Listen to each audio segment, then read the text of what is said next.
SR news, నేను మీ శ్రావణి. తెలంగాణ రాజకీయాల్లో కీలక పరిణామం.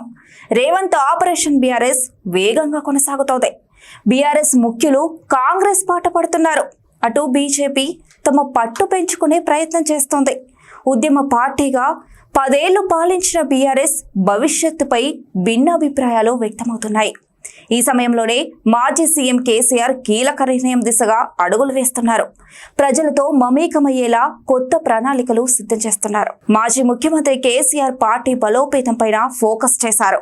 తాజాగా పార్టీ ముఖ్యులతో రాష్ట్రంలోని రాజకీయాలపైన చర్చించారు.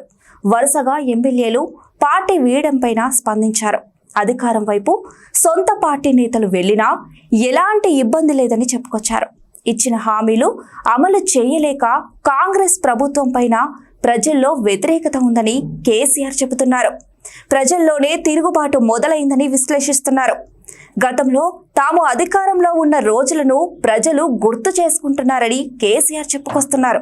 ఇదే సమయంలో పార్టీ బలహీనపడడం, నేతలు పార్టీ వీడుతున్న సమయంలో కేడర్లో ప్రజల్లో సానుకూల సంకేతాలు పంపాలని భావిస్తున్నారు. ఇందుకోసం ప్రజలతో మమేకమయ్యేందుకు పాదయాత్రపైన ఆలోచన చేస్తున్నారు. పార్టీ వర్కింగ్ ప్రెసిడెంట్ కేటీఆర్తో రాష్ట్ర వ్యాప్తంగా పాదయాత్ర చేయించాలనేది కేసీఆర్ ఆలోచనగా తెలుస్తోంది. బీఆర్ఎస్ ను వ్యతిరేకించి కాంగ్రెస్ కు ఓటు వేసిన నిరుద్యోగ యువత, సింగరేణి కార్మికుల్లోనూ ప్రభుత్వం పైన వ్యతిరేకంగా ఉన్నారని, పాదయాత్ర ద్వారా ప్రజల్లోకి వెళ్లడం ద్వారా మేలు జరుగుతుందని వివరించినట్లు సమాచారం. రాష్ట్రంలో బీజేపీ ప్రభావం ఉండదని కేసీఆర్ చెబుతున్నారు. పార్లమెంటు ఎన్నికల వరకే బీజేపీ పరిమితమైందని, రాష్ట్రం వరకు బీఆర్ఎస్ వైపే ప్రజలు చూస్తారని కేసీఆర్ విశ్వాసం వ్యక్తం చేస్తున్నారు.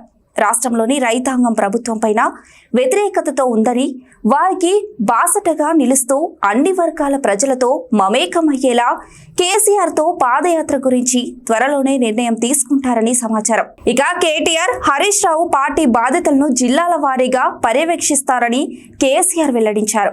దీంతో పాదయాత్ర పైన కేసీఆర్ తుది నిర్ణయం, ముహూర్తం ఏంటనేది త్వరలోనే వెల్లడయ్యే అవకాశం ఉందని పార్టీ నేతలు చెబుతున్నారు. ఇలాంటి మరిన్ని అప్డేట్స్ కోసం చూస్తూనే ఉండండి ఎస్ఆర్ న్యూస్.